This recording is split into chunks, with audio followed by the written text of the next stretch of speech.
ইসলামে কখনো অন্য ধর্মের প্রতি বিদ্বেষ পোষণ করা এটাকে নিষেধ করা হয়েছে, ডিরেক্টলি নিষেধ করা হয়েছে, হারাম করা হয়েছে।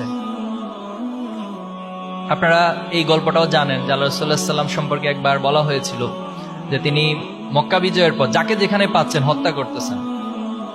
তখন এক বৃদ্ধ মহিলা, তিনি তার সবকিছু ছেড়ে দিয়ে, তার ঘরবাড়ি ছেড়ে দিয়ে অন্যত্র চলে যাচ্ছেন।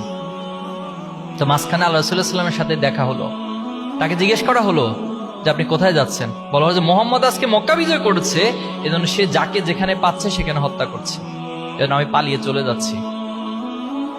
তখন রাসূলুল্লাহ সাল্লাল্লাহু আলাইহি ওয়াসাল্লাম বললেন, আপনার তো এই ব্যাগপত্র নিতে কষ্ট হচ্ছে, আপনি এগুলো আমার কাঁধে দিন। তো তিনি নিলেন, নেওয়ার পরে বৃদ্ধ মহিলাকে তার গন্তব্যে পৌঁছে দিলেন। পৌঁছে দেওয়ার পরে বলতেছে যে আজকে তুমি আমাকে অনেক উপকার করছো, মুহাম্মদের হাত থেকে তুমি আমাকে বাঁচাইছো। যে মুহাম্মদ আজকে যাকে যেখানে পাচ্ছে তার ধর্ম গ্রহণ না করলে তাকে কতল করে ফেলতেছে। কি ভয়াবহ কথা। আচ্ছা বাবা, তুমি তো আমার অনেক উপকার করছো, তোমার পরিচয়টা একটু বলো। তখন তিনি বললেন, আপনি যে মুহাম্মদের ভয়ে পালিয়ে চলে আসছেন, আমি স্বয়ং সেই মুহাম্মদ। সুবহানাল্লাহ। এটা হচ্ছে ইসলামের শিক্ষা, এটাই ছাত্র শিবিরের শিক্ষা।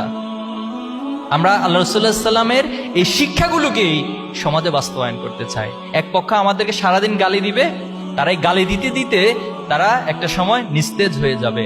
আর আমরা আমাদের গঠনমূলক কাজগুলো এই সমাজের ছাত্রদেরকে সৎ, দক্ষ এবং দেশপ্রেমিক গড়ে যাওয়ার যে মিশন এবং ভিশন, সেই কাজগুলো আমরা করে যাব। ইনশাআল্লাহ আমরাই বিজয়ী হব। আল্লাহ আমাদের সহায় হবেন ইনশাআল্লাহ।